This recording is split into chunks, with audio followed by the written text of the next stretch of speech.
بسم اللہ الرحمن الرحیم انما قولنا لشیء اذا اردناه ان نقول له کن فیکون۔ تخلیق کائنات کے متعلق ملحدین اور کفار کی طرف سے اسلام، قرآن اور پیغمبر علیہ السلام پر جو اعتراضات آتے ہیں اس کا ذکر چل رہا تھا۔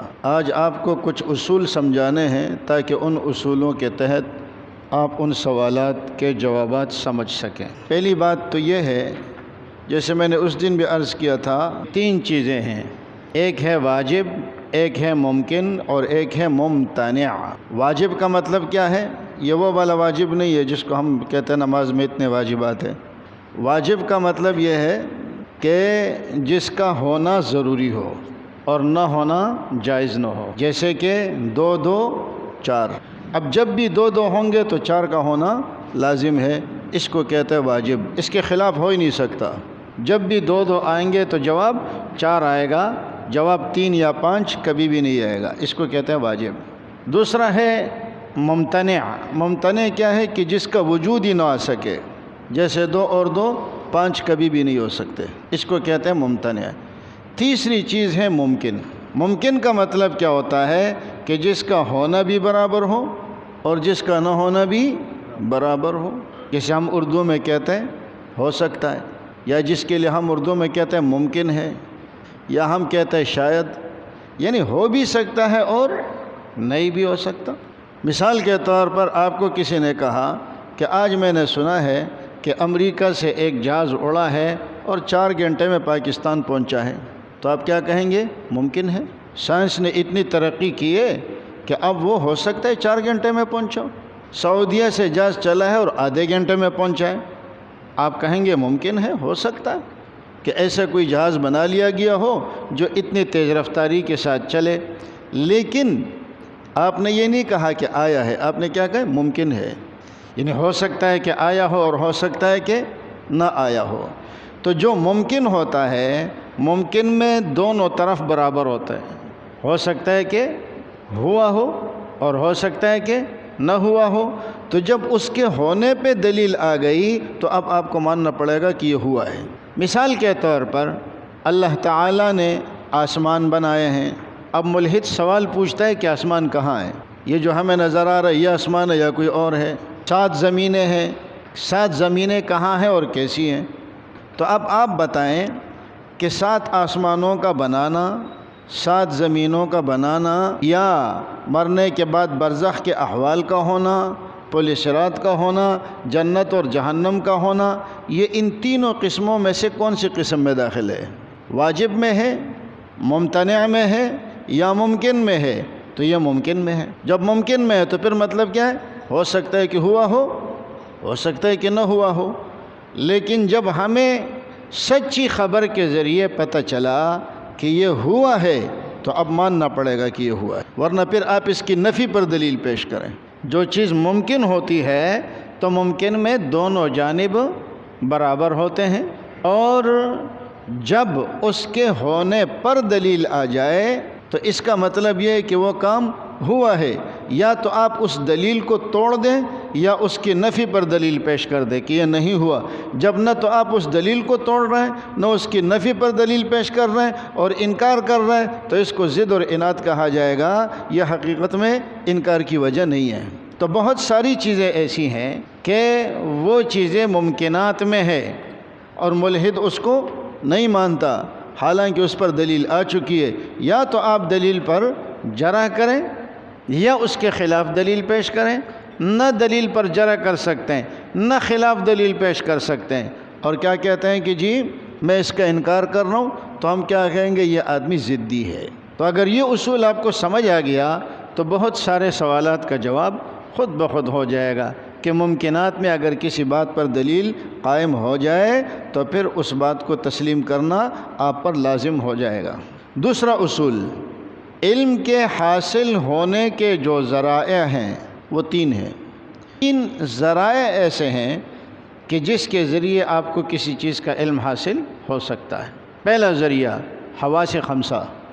بعض چیزیں ایسی ہیں جو چکھنے سے پتہ چلتی ہے، بعض چیزیں ایسی ہیں جو سونگھنے سے پتہ چلتی ہے، بعض چیزیں ایسی ہیں جو ہاتھ لگانے سے پتہ چلتی ہے، بعض چیزیں ایسی ہیں جس کا تعلق سننے کے ساتھ ہے، بعض چیزیں ایسی ہیں جس کا تعلق دیکھنے کے ساتھ ہے۔ تو یہ جو حواس خمسہ ظاہرہ ہے، اس کے ذریعے انسان چیزوں کا علم حاصل کرتا ہے، اور جو چیز ان حواس خمسہ سے حاصل نہ ہو سکے تو پھر وہ عقل کے ذریعے پتہ چلتی ہے۔ اور جب عقل کے ذریعے بھی عقل بھی فیل ہو جائے، عقل بھی آپ کو جواب نہ دے سکے، تو پھر اس کے لیے وحی کی ضرورت ہے۔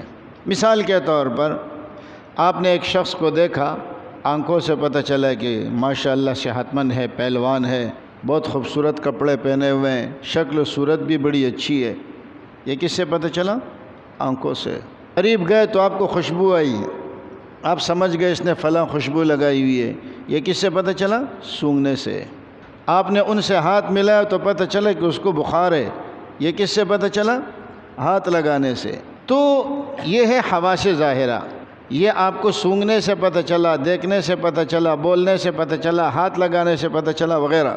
اور پھر آپ کو یہ بھی پتہ چلا، اس آدمی کو دیکھ کے ہی آپ کو یہ بھی پتہ چلا کہ اس کا کوئی نام ہوگا، اس کا کوئی شناختی کارڈ نمبر ہوگا، اس کا کوئی ایڈریس ہوگا، اس کے باپ کا بھی کوئی نام ہوگا، اس کا کوئی ٹیلی فون نمبر ہوگا۔ یہ کس سے پتہ چلا؟ دیکھنے سے چلا، سننے سے چلا، یہ عقل سے چلا۔ اس بندے کو جب آپ نے دیکھا تو آپ کو اتنا پتہ چلا کہ ان کے لیے یہ چیزیں ہو سکتی ہے، اور اس کا پتہ آپ کو عقل سے چلا۔ یہ آدمی کب مرے گا، یہ جنتی ہے یا جہنمی ہے، اس کا مستقبل کیا ہوگا، اس کی شادی ہوگی یا نہیں ہوگی، اس کی کتنی اولاد ہوگی وغیرہ وغیرہ۔ یہ وہ باتیں ہیں کہ نہ تو یہ حواس ظاہرہ سے آپ کو معلوم ہو سکتی ہے، نہ یہ باتیں آپ کو عقل سے معلوم ہو سکتی ہے۔ اس کے لیے کس چیز کی ضرورت ہے؟ وحی کی۔ اب دیکھیں، جہاں عقل فیل ہو جاتی ہے نا، وہی سے وحی شروع ہو جاتی ہے۔ اور ملحد کیا کرتا ہے کہ وہ وحی کے احکامات کو عقل پر پرکھتا ہے، حالانکہ یہ تو ہوا ہی، شروع ہی وہاں سے ہوا ہے جہاں آپ کی عقل ختم ہو چکی ہے۔ آپ نے عقل کے ذریعے وحی کو مسترد کرنا شروع کر دیا ہے، حالانکہ وحی کا درجہ کہاں سے آتا ہے؟ عقل کے بعد سے ہی شروع ہوتا ہے۔ اب دیکھیں، جتنی چیزیں ہمیں عقل سے وحی کے ذریعے پتہ چلی ہے، یہ ہمیں کس نے دی ہے؟ مخبر صادق، سچے خبری نے دی ہے، سچا خبر دینے والی ہستی نے ہمیں دی ہے۔ اب ہم نے جو بات کی ہے، ایک تو وہ ممکن ہے، ممتنع نہیں ہے، واجب نہیں ہے، ممکن ہے، اور اس ممکن پر ہمارے پاس دلیل کیا ہے کہ ہمیں سچے بندے نے خبر دی ہے۔ اب ہونا کیا چاہیے کہ یا تو آپ ہمارے خبری کو جھٹلا دو یا اس کے خلاف کوئی دلیل پیش کر دو۔ ہمارے خبری کو تو جھٹلا سکتے نہیں ہو۔ کیوں نہیں جھٹلا سکتے؟ اس لیے کہ جو کلام وہ لے کے آیا ہے، اس وقت سے لے کر قیامت تک چیلنج ہے کہ اس کے مثل کوئی صورت لے آؤ، آپ نہ لا سکے تو آپ کو ماننا پڑے گا کہ ہمارا مخبر صادق ہے۔ بہت ساری باتیں ایسی ہوتی ہیں۔ اب دیکھیں، ان میں سے بہت ساری چیزیں ایسی ہیں، بہت سارے اشکالات ایسے ہیں کہ وہ ہمیں نبی علیہ السلام نے بتایا۔ نبی علیہ السلام نے بتا دیا کہ اللہ نے آسمانوں کو بنایا ہے، اللہ نے زمینوں کو بنایا ہے، اور وہ قرآن کا حوالہ دیا۔ آپ نے بتایا کہ مرنے کے بعد یہ ہوگا، قبر میں یہ ہوگا، حشر میں یہ ہوگا، جنت اور جہنم میں یہ ہوگا۔ یہ ہمیں کس نے بتایا؟ نبی علیہ السلام نے۔ جب نبی علیہ السلام نے ہمیں بتایا تو نبی علیہ السلام مخبر صادق ہیں۔ یا تو اس مخبر صادق کو جھوٹا ثابت کر دو، وہ تو کر ہی نہیں سکتے، ایڑی چوٹی کا زور بھی لگا دو، نہیں کر سکتے۔ کیوں؟ چیلنج آج بھی موجود ہے، وہ چیلنج حل کرو۔ یہ ایک ملحد ہے، اس نے قرآن کریم کے مقابلے میں صورتیں بنائی، سورہ عقل، سورہ یوٹیوب، سورہ کووڈ، اور پھر اس کی صورت کا جو ہم نے حشر کیا تو الحمدللہ وہ مان گیا۔ اس کے ساتھ 2 دفعہ میری گفتگو بھی ہوئی ہے، اور پھر اس کے بعد وہ مان گیا، کہنے لگے میرے کلام میں جھول ہے، جو میں نے اللہ کے کلام کے مقابلے میں بنایا ہے اس میں جھول ہے۔ اور پھر اپنے ساتھیوں سے بار چیلنج کرنے میں شیر کے بچے ہیں، 2 دفعہ اس کو مٹی چٹا دی، تیسری مرتبہ پھر کیا کہتا ہے؟ وہ جو ایک مولانا قاسم ہے نا، انہوں نے جو اعتراضات کیے وہ بڑے قوی اعتراضات ہیں۔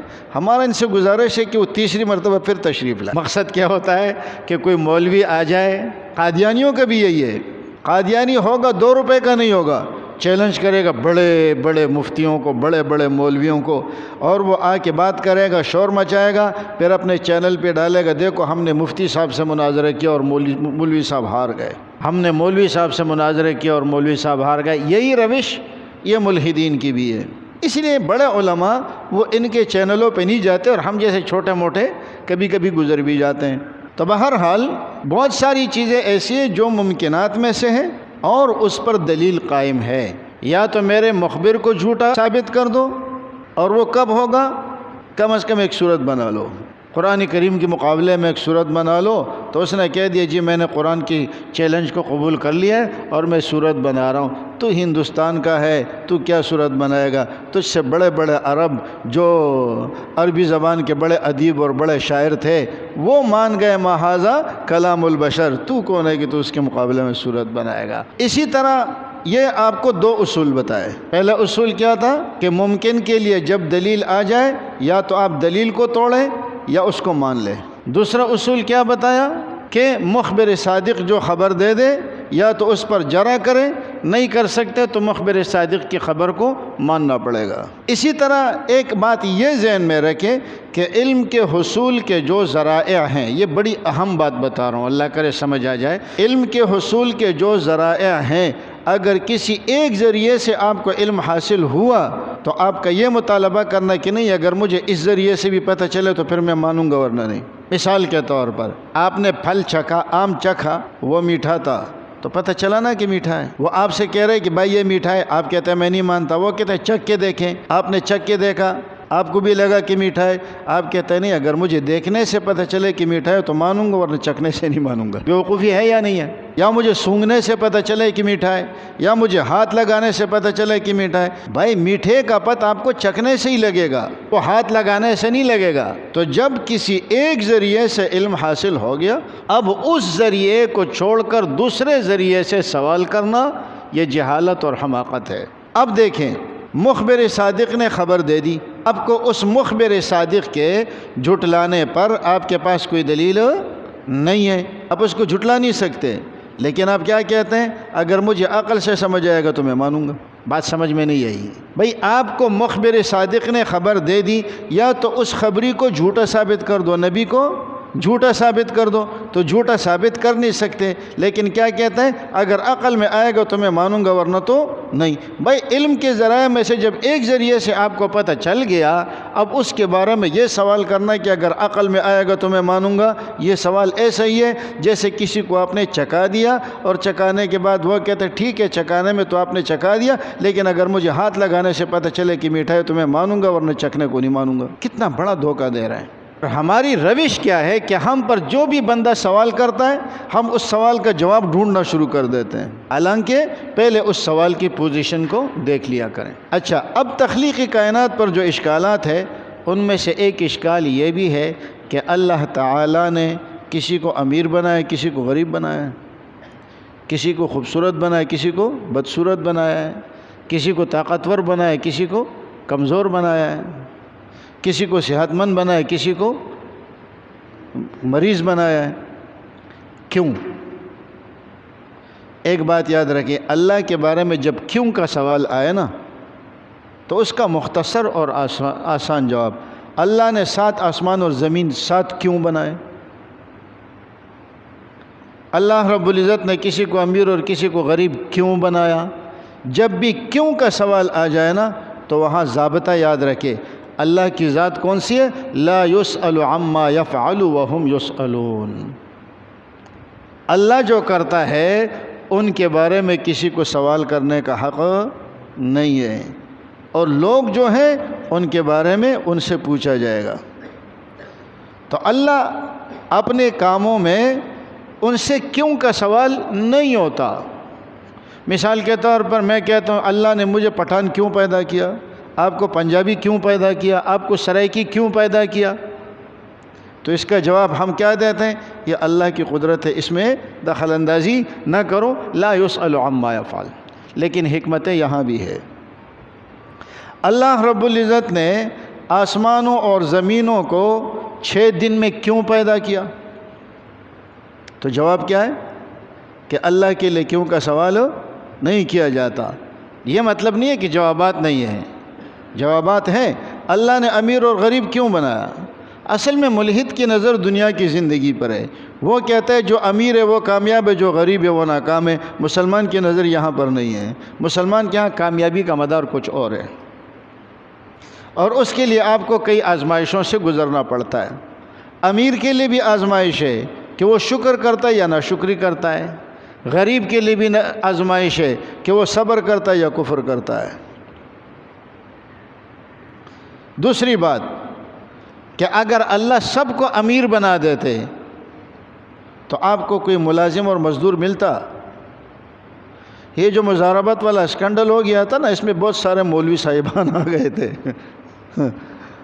اللہ نے ان مولویوں کی بھی چانٹی کرنی تھی۔ میرے پاس بھی یہ میرے مقتدی آتے، مولانا صاحب اچھا وہ کرتے کیا تھے؟ مولویوں کو ہی دیتے تھے، ہم آپ کو پیسے دیتے ہیں اور آپ ہمیں لے جائیں اور ہمارا یہ پیسہ آپ لگوا دیں۔ میں ایڈریس سمجھا دیتا، وہ جگہ جاؤ، مجھے بیچ میں مت رکھو۔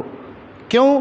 اس لیے کہ کل میں سلام پھیروں گا، السلام علیکم ورحمۃ اللہ، ادھر مقتدی بیٹھا ہوگا، وعلیکم السلام، بولی صاحب میرے پیسوں کا کیا ہوا؟ تو اس میں آپ کو پتہ چلا کہ وہ مولوی مؤذن بیچارہ اذان دیتا تھا، خادم بیچارہ خدمت کرتا تھا، امام صاحب نماز پڑھاتے تھے، امام صاحب مدرسے میں تدریس کرتے تھے۔ جب ان پیسوں کی لت ان کو لگ گئی نا، جا کون 10,000 روپے کے اندر پورا مہینہ اذان دے گا؟ کون دے گا؟ ہمارے ایک مولانا ہے، رشتہ دار ہے، ہمارے بڑے ہیں، تو ان کی مسجد کا ایک مؤذن تھا، وہ دن میں ایک آدھ اذان دیتا تھا، باقی اذانوں میں نہیں ہوتا تھا۔ ایک دفعہ کمیٹی والوں نے مشورہ کیا، اس کو بلایا، کہنے لگے کہ آپ اذان دیتے نہیں ہیں اور یہ کہ بہت کم اذان دیتے ہیں۔ اس کی تنخواہ 800 روپے تھی۔ اس نے کہا 800 میں اتنی ہوتی ہے جتنا میں دے رہا ہوں، اس سے زیادہ میں نہیں دے سکتا۔ ایک اور مولوی صاحب تھے یہ جوہر میں، تو نماز میں غلطی ہو گئی، انہوں نے سلام پھیر دیا، سجدہ سہو بھی نہیں کیا۔ مقتدیوں نے کہا دوبارہ نماز پڑھا دو۔ اس نے کہا اتنی تنخواہ میں ایک ہی دفعہ ہو سکتی ہے، بار بار نہیں ہو سکتی۔ اتنی تنخواہ میں ایک ہی دفعہ نماز پڑھا سکتا ہوں، بار بار نہیں پڑھا سکتا۔ اب دیکھیں جب مولوی امیر ہو گئے نا، انہوں نے مسجدیں بھی چھوڑ دی، اذانیں بھی چھوڑ دی، خدمت بھی چھوڑ دی، درس و تدریس بھی چھوڑ دیے۔ تو آپ مجھے بتائیں کہ اگر سارے کے سارے امیر ہو جائے تو پھر دنیا کا نظام کیسے چلے گا؟ اور اگر سارے کے سارے غریب ہو جائیں تو بھی دنیا کا نظام نہیں چلتا۔ تکوینی طور پر اللہ تعالیٰ نے کسی کو امیر بنائے، کسی کو غریب بنائے، امیر کو غریب کا محتاج بنائے۔ صبح کا وقت ہوتا ہے، امیر گھر سے نکلتا ہے مزدور کی تلاش میں، مزدور گھر سے نکلتا ہے مزدوری کی تلاش میں۔ جب سارے غریب ہیں، مزدوری دینے والا کوئی نہیں ہے تو مزدور نکلے گا۔ جب سارے امیر ہیں، مزدوری کرنے والا کوئی نہیں ہے تو کیا مالک نکلے گا؟ امیر نکلے گا۔ کتنی بڑی حکمت ہے۔ اب پھر اللہ نے کسی کو اگر ایک صفت اللہ نے امیر کو دی ہے کہ اس کو امیر بنایا ہوا ہے، لیکن اس بیچارے کے ساتھ جو پریشانیاں ہیں اس کا آپ کو پتہ نہیں ہوتا۔ اور ایک غریب کو اللہ نے پیسہ تو نہیں دیا، لیکن بعض چیزیں اللہ نے اس کو ایسے دیے کہ بڑے بڑے امیر اس کو دیکھ کر ترستے ہیں۔ امیر ہے لیکن بیچارہ مریض ہے، بیڈ پہ نہیں لیٹ سکتا، شوگر ہے، مٹھائی نہیں کھا سکتا، بلڈ پریشر ہے، دوسری چیزیں استعمال نہیں کر سکتا، ٹینشن کا مریض ہے، رات کو نیند نہیں آتی۔ آپ کو پیسہ نظر آ رہا ہے، یہ ٹینشن نظر نہیں آ رہی۔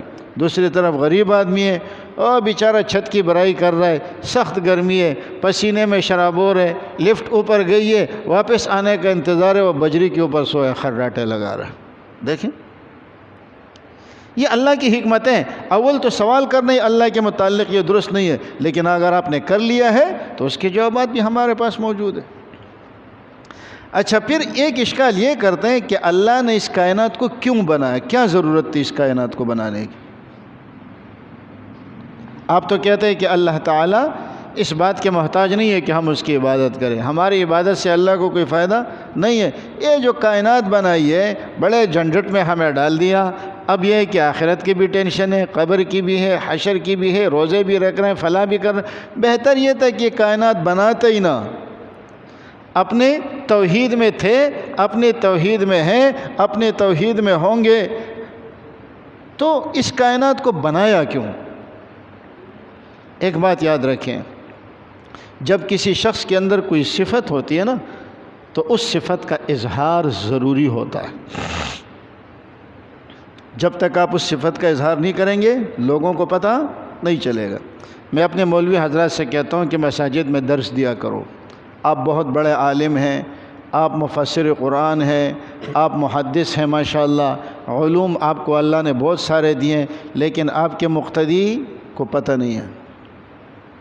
آپ درس قرآن شروع کریں تاکہ آپ کے مقتدیوں کو آپ کے علم کے بارے میں پتہ چلے۔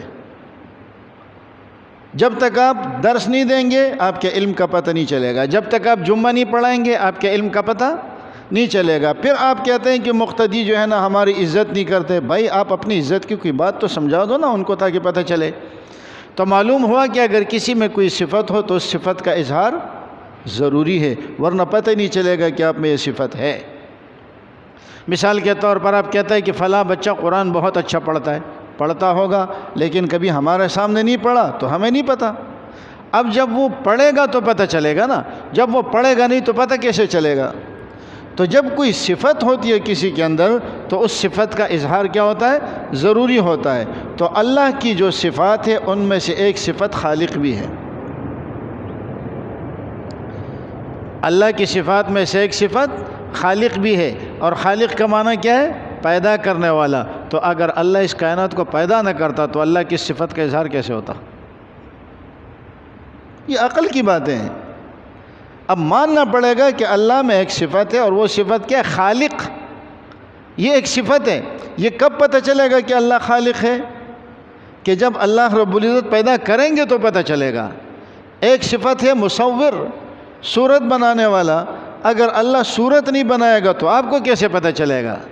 تو بہرحال ان میں سے کوئی بات بھی عقل کے خلاف نہیں ہے، مگر یہ ہے کہ ملحد وہ میں نہ مانوں پر قائم ہے اور اپنے عقل کے ذریعے ان چیزوں کا انکار کرتا ہے جو چیزیں وحی کے ذریعے ثابت ہو چکی ہے اور مخبر صادق نے جس کی خبر دی ہے۔ اللہ ہمیں عمل کی توفیق دے۔